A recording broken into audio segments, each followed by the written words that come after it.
I need to postpone our wedding to explore my feelings for someone else, she said 3 weeks before. So I canceled everything and walked away. Now she's divorced, destitute, and begging at my doorstep while I thrive with someone new. Hey viewers, before we move on to the video, please make sure to subscribe to the channel and hit the like button if you want to see more stories like this. Thanks. Reddit. If you've ever been blindsided 3 weeks before your wedding, buckle up. This is my story, and I need to get it off my chest.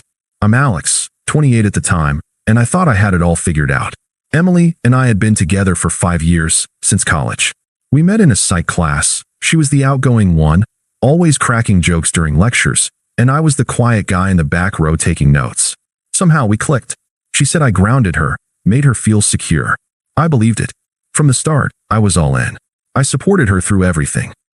When her mom got sick 2 years into our relationship, I took time off work to drive her to appointments, handled the bills when she couldn't focus. I even turned down a solid job offer in another state because she wanted to stay close to her family and build her career in marketing here in our mid-sized city. You're my rock, Alex, she'd say, curling up next to me on the couch after a long day. I sacrificed without a second thought because that's what you do when you love someone. We talked about the future, kids, a house with a yard, the whole package. Last year, I proposed on a weekend getaway. Nothing flashy, just a hike to her favorite spot at sunrise. She said yes, tears in her eyes, and we started planning the wedding. It was set for a beautiful outdoor venue, guest list of about 100, everything paid for mostly out of my savings since her job was still ramping up. I handled the deposits, the vendors, even helped her pick the dress. Things seemed perfect, or so I thought. But looking back, there were signs. About 6 months before the wedding, Emily started getting distant. She'd stay late at work, claiming team building with her colleagues. She mentioned this guy Jake a lot, a coworker in sales, super charismatic, she'd say with a laugh. I didn't think much of it at first. She had guy friends, and I trusted her. But then she started posting more on social media, subtle stuff, like photos from after-work drinks with the team, Jake always in the frame, grinning too wide. She'd compare our weekends to his stories. Jake just got back from skydiving. We should do something adventurous like that. I'd nod, suggest a trip, but she'd brush it off. It stung, but I chalked it up to wedding stress. Then, 3 weeks before the big day, it all came crashing down. We were at home, having what I thought was a normal dinner. Pasta I'd cooked, her favorite. She was picking at her food, scrolling her phone. I asked if everything was okay, and she set her fork down, looking at me with this weird mix of pity and determination. Alex, we need to talk, she said, her voice steady, like she'd rehearsed it. I think we should postpone the wedding. I froze, fork halfway to my mouth. Postpone? Why? What's going on? She sighed, leaning back in her chair, arms crossed. I've been feeling drawn to someone else. Jake, from work.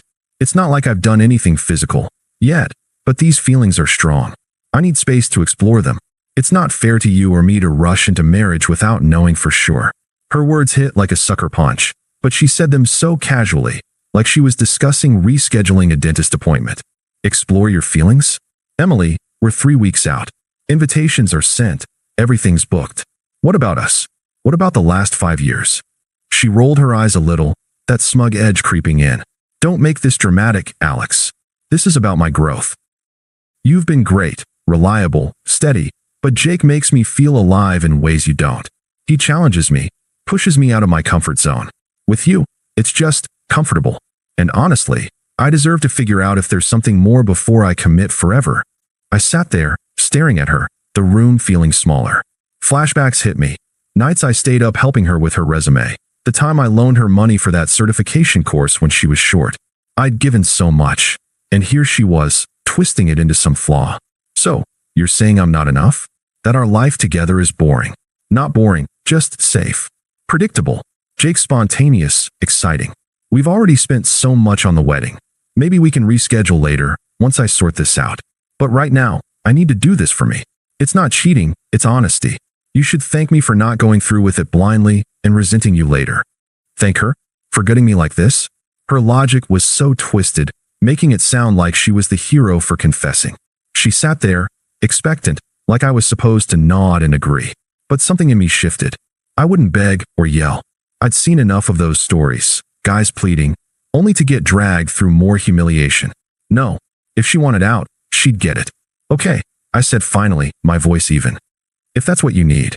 She blinked, surprised. Really? You're not going to fight me on this. What's there to fight? You've made your choice. I stood up, cleared the plates, and started washing them like nothing happened. Inside, I was reeling, the confusion, the unfairness of it all, but I kept it locked down. That night, she packed a bag and left for a friend's place. I didn't ask questions. The next morning, I called the venue, the caterer, the florist, canceled everything. Some deposits were lost, but I ate the cost. I notified our families and friends with a simple message. The wedding's off. Emily and I are going our separate ways. No details, no drama. Her side blew up my phone. Her mom demanding explanations, her sister calling me cold for not trying harder. I ignored them. I packed my things from our shared apartment that weekend. No confrontation, no last words. I left my key on the counter and walked out. Detached. Disappeared from her life, just like that. But the silence after? That was the hardest part. The empty days where the betrayal sank in, replaying her words, wondering how I missed it. It felt so undeserved, like I'd been a placeholder all along. I moved into a small place across town, threw myself into work. I was a project manager at a tech firm, and I started taking on extra hours, even applied for a promotion I'd passed on before. Nights were rough, staring at the ceiling, flashing back to the good times, the sacrifices. Like the time I skipped a family reunion to help her through a work crisis, or how I planned our honeymoon around her dream destinations.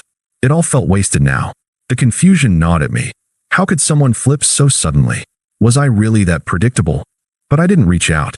No drunk texts, no social media stalking. I blocked her everywhere, focused on rebuilding. Joined a gym, picked up hiking again, solo trips to clear my head. Therapy helped too, though I won't pretend it was instant. It took weeks of sitting with the pain, the silence echoing her dismissal. You should thank me. Yeah, right. The unfairness burned, but I let it fuel me instead of breaking me. Months passed like that, me grinding her. Well, I try not to think about her. But word trickled in through mutual friends. At first, it was glowing. Emily and Jake were official, posting couple pics from spontaneous road trips, her captions all about living my best life. It twisted the knife, but I stayed silent. Then, cracks showed. A friend mentioned Jake was intense, arguments in public, him blowing up over small things. Turns out, he wasn't just charismatic, he was controlling. Pushed her to quit her job for a joint venture that was really his scheme, draining her savings. And the excitement? It was a facade. He had side flings, cheated openly once they moved in together. Emily rushed into marrying him. Some quick courthouse things 6 months after leaving me, like she was proving a point.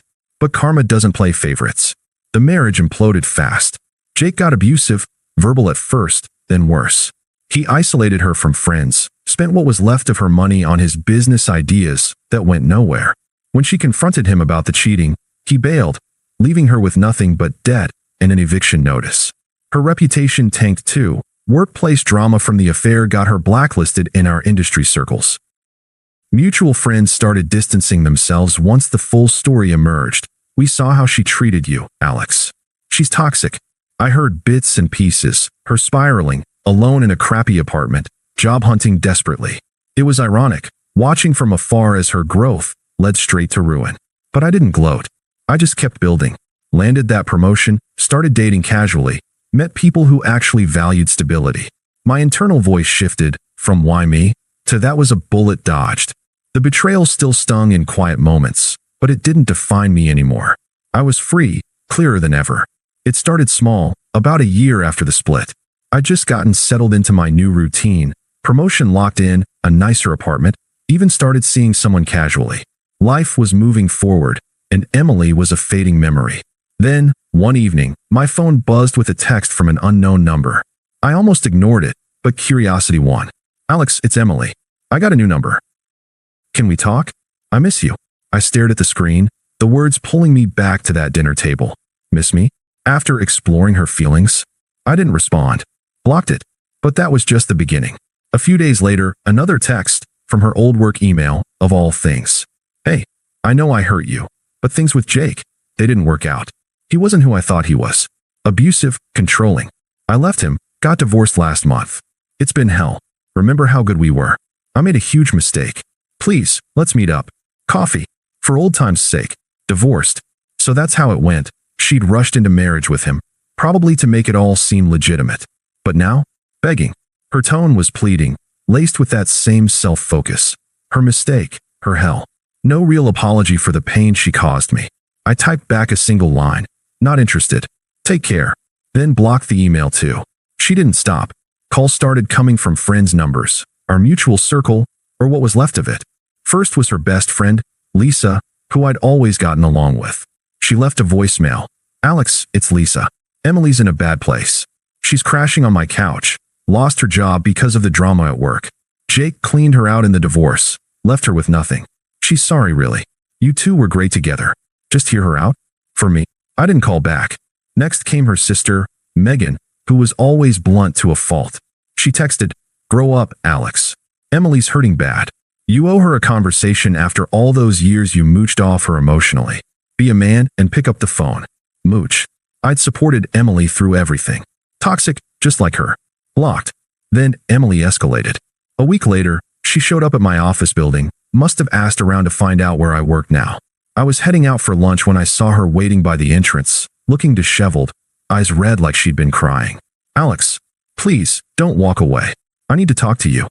I stopped, kept my distance, voice steady. "Emily, this isn't the place. Or the time." She stepped closer, words tumbling out desperate. "I was wrong, okay? So wrong. Jake seemed exciting, but he was a nightmare. Yelled at me constantly, cheated with half the office, took all my savings for his stupid investments. I'm broke, Alex, living in a motel now, applying for jobs, but no one's hiring after the rumors. My friends are done with me. Even mom thinks I screwed up. But you were always there. Stable. I need that now. We can start over. Postpone was stupid. I want the wedding back, the life we planned." Her hypocrisy hit hard. Now stability was a virtue? After mocking it as predictable, she reached for my arm, but I stepped back. "Emily, that life doesn't exist anymore. You chose to explore elsewhere. I'm done." Her face twisted, the desperation flipping to anger. "Done? Just like that? After everything? You're cold, Alex. Selfish. I thought you loved me. Real love fights for it. But fine, rot alone. You'll regret this when you realize no one else will put up with your boring ass." She stormed off, shouting over her shoulder, "You're the one who lost out." I watched her go, heart rate steady. No outburst from me. Just back to work, like it never happened. But inside, the power shift was clear. She was unraveling, grasping at what she'd thrown away, while I stood firm. Her attempts kept coming. More texts from burners. Her dad even called once, gruff and unpleasant. "Son, family's family." Emily's learned her lesson. Don't be stubborn. Fix this. I hung up mid-sentence. It peaked a month later. She emailed from a new account. "Alex, I'm sorry for the outburst. I'm just scared. Everything's falling apart. Evicted yesterday, sleeping in my car. Please, help me. I know I don't deserve it, but for what we had." One conversation. Attached was a photo of her ring, our engagement ring, I realized. I kept it. Means we can try again. Pathetic. Hypocritical. She was showing her true colors now, manipulative, entitled, raging when denied. I didn't reply. Blocked again. The silence from my end was my shield. I'd sat with the betrayal long enough. Her desperation didn't pull me back. It just confirmed I'd dodged a lifetime of this. By then, I'd met Sarah. We connected at a hiking group. Nothing forced. Just easy conversations turning into dates. She was kind, ambitious, valued the same things. Loyalty, growth without the drama. For the first time, I felt truly seen, not like a safe backup. Life was good. New friends, travel plans, even thinking about buying a place. Emily's chaos. Irrelevant noise. Then came the final nail. Our mutual friend Tom's wedding. Ironic, since it was the same venue we'd booked originally. I RSVP'd yes, brought Sarah as my +1. Didn't think about Emily until I spotted her across the lawn during the ceremony. A last-minute invite through her lingering ties to the group. She looked rough, thinner, forced smile, solo. Our eyes met. She beelined for me during the reception. "Alex," she whispered, pulling me aside near the bar. Seeing this, it kills me. We could have had this. Jake's gone for good. Divorced me, left me destitute. No job, no home. Friends ghosting because they know what I did to you. I realize now what I lost. Take me back? Please. I'll change. You were my everything. Her voice cracked, eyes pleading, but it was all about her loss, her realization. No acknowledgement of my pain, just desperation cloaked in regret. Sarah was chatting nearby, oblivious for now. I looked at her, calm, detached. Emily, that chapter's closed. I've moved on, better job, new city vibes, and someone who actually sees my worth. I nodded towards Sarah. Meet her later if you want, but this? Us. It's over. You wanted growth. I found mine without you. You're not part of my peace anymore. She recoiled, face paling. But I need you. How can you be so indifferent? After 5 years. Easy, I said firmly. You taught me to prioritize myself. Thanks for that lesson. Now enjoy the party. I walked away, joining Sarah, who slipped her hand in mine. Emily stood there, alone amid the celebration, her failure on full display. Whispers from guests who'd heard the stories, her isolation stark against the joy around us. She didn't follow. Last I heard, she slunk out early. No more texts after that. Karma delivered, ironic and complete. Reddit, if you're reading this, trust the process. Walk away with dignity. The rest sorts itself. Thanks for watching. Make sure to subscribe to the channel and hit the like button. What do you think about this story? Share it in the comments.